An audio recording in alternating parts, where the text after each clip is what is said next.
at narito ang mga napapanahong balita.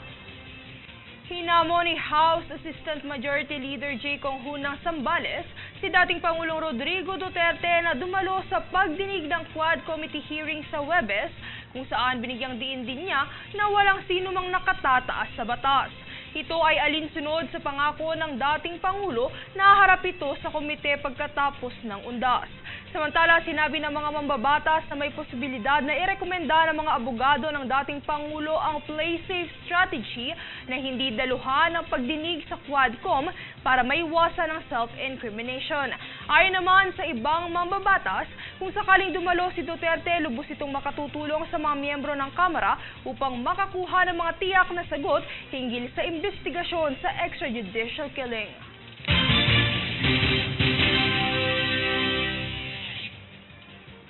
Naniniwala si Senator Amy Marcos na mas magagampanan ng barangay officials ang kanilang tungkulin kung mas pahabain pa ang kanilang termino sa 6 na taon.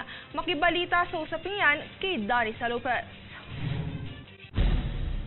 Bagamat nalalapit na ang national at local elections, kasabay ang barangay at SK elections, sa susunod na taon ay ikinasa kahapon ng Senado ang panukalang 6-year term extension ng barangay officials.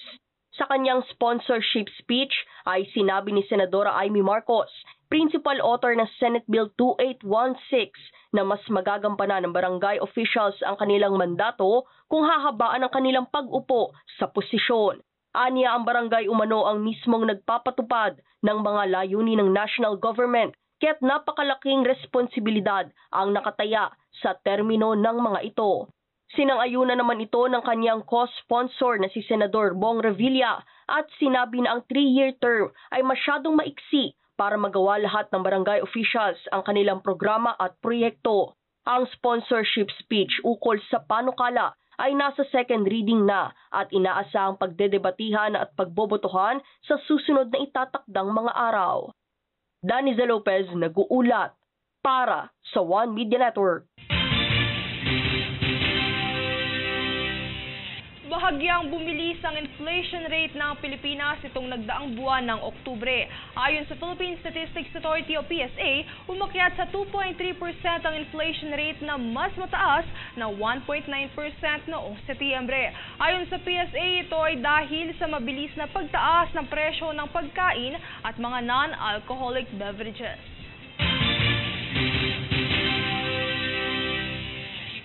Kami ang boses ng pagbabago. Ako si Princess Castro at ito ang News Force. Sa ulo ng mga balita, inflation rate ng bansa nitong Oktubre bahagyang bumilis. Panguhuli ng galunggong sa Palawan nananatiling bawal. Panukalang palawakin ang termino ng barangay officials ikinasa sa Senado. House Assistant Majority Leader Jay Kong-hoon hinamon si dating Pangulong Duterte na dumalo sa Quadcom hearing. Mga botanteng may multiple registrations makakaboto pa rin. 30 sports lalahukan ng higit 200 atleta sa Batang Pinoy 2024. Patas at pantay na balita, komprehensibong ulat para sa pulso ng masa. Ito ang News Force.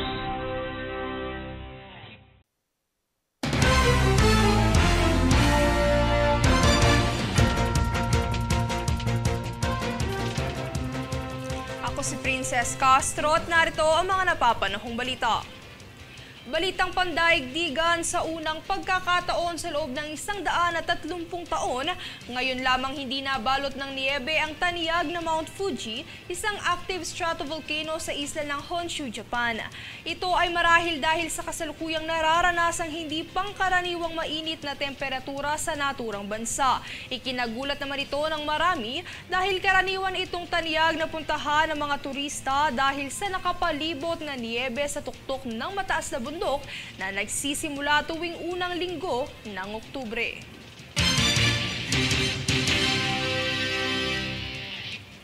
Samantala, sapat na family food packs o FFPs ang siniguro ng Department of Social Welfare and Development o DSWD ngayong mayroon na namang panibagong bagyo ang nabuo. Yan ang balitang hatid ni Daddy Lopez.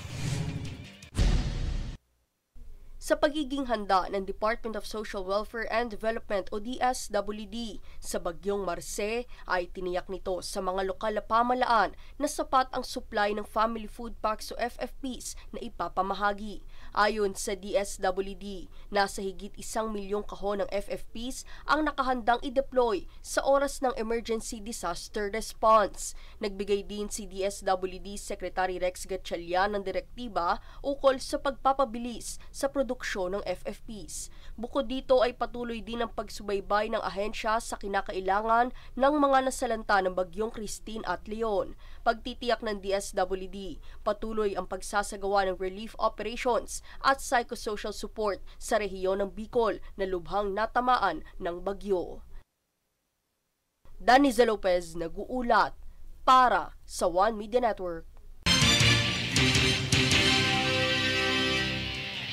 Sa iba pang paksa, ibinahagi ng National Capital Region Police Office o NCRPO na mayroong pagbaba sa bilang ng mga kaso ng krimen sa Kalakhang, Maynila. Base sa datos, nasa higit 7,000 na lamang ang kabuuang bilang ng mga krimen na dating nasa higit 8,000. Pagbibigay diin ng NCRPO, ito'y dahil sa epektibong strategic deployments ng ahensya kasabay ng digital policing efforts sa pangunguna ni Police Brigadier General Sidney Hernia.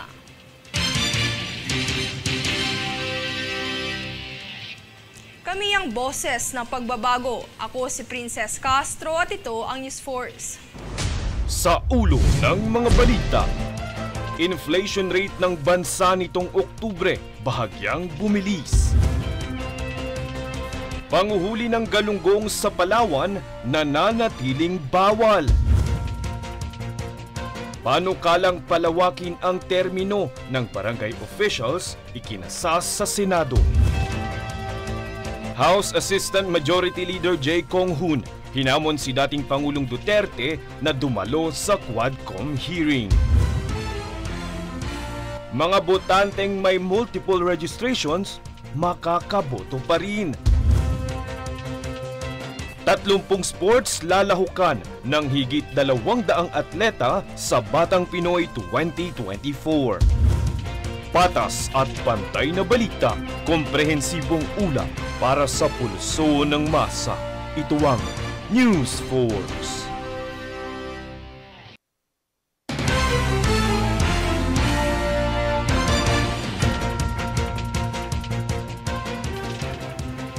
Ako si Princess Castro at narito ang mga napapanahong balita. Nagsagawa ng pagdinig ang House Committee on Poverty Alleviation sa House Bill No. 10388 o 4-Piece Parent Leaders Act sa Isulan, Sultan Kudarat. Layunin ng panukala na bigyan ng kapangyarihan ng mga parent leaders bilang tagapamagitan ng mga kawani ng DSWD at mga benepisyaryo ng Pantawid Pamilyang Pilipino Program o 4-Piece sa kanilang komunidad. Dumalo sa pagdinig si Representative JC Abalos II kasama ang higit 700 parent leaders mula sa iba't ibang bayan ng Sultan Kudarat.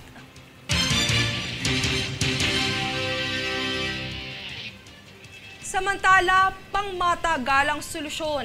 Yan ang isa sa mga platapormang naisipanukala ni dating Quezon City 4th District Representative Bong Suntay sakaling manalo sa susunod na halalan.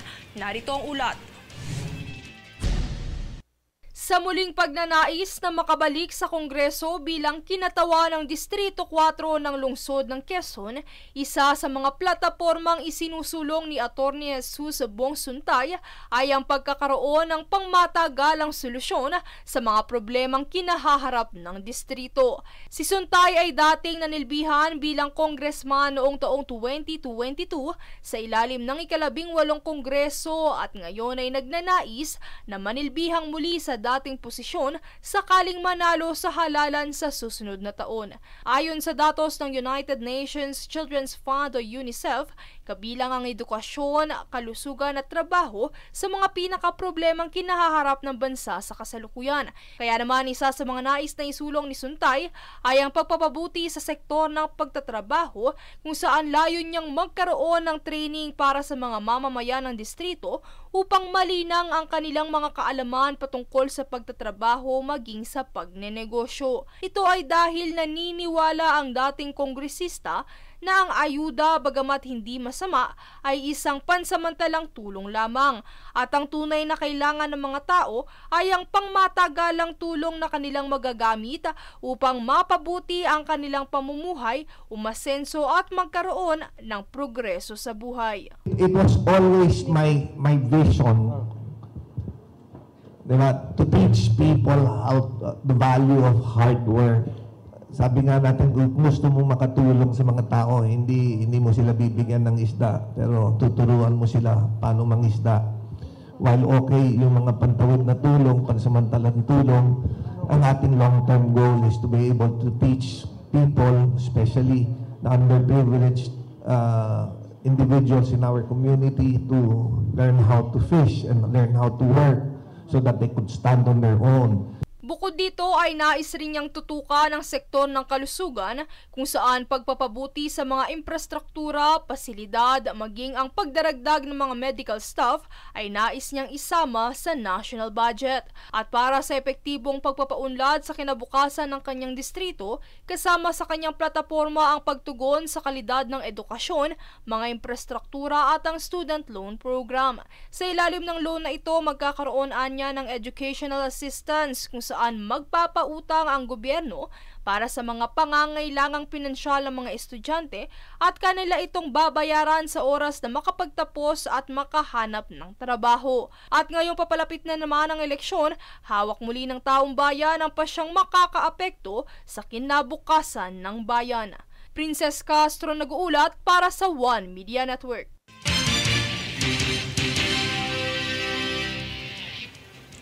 30 disiplina ng larong palakasan ang lalahukan ng higit 200 atleta mula sa iba't ibang probinsya at munisipalidad sa bansa ang maglalaban-laban para sa Batang Pinoy National Championships 2024. Ilan sa mga bagong sport na dapat abangan ay ang Jiu-Jitsu, obstacle course at courage, habang babalik naman ang disiplinang soft tennis. Ang kompetisyon ay tatakbo simula ika-23 hanggang ika-28 ng Nobyembre sa Puerto Princesa, Palawan.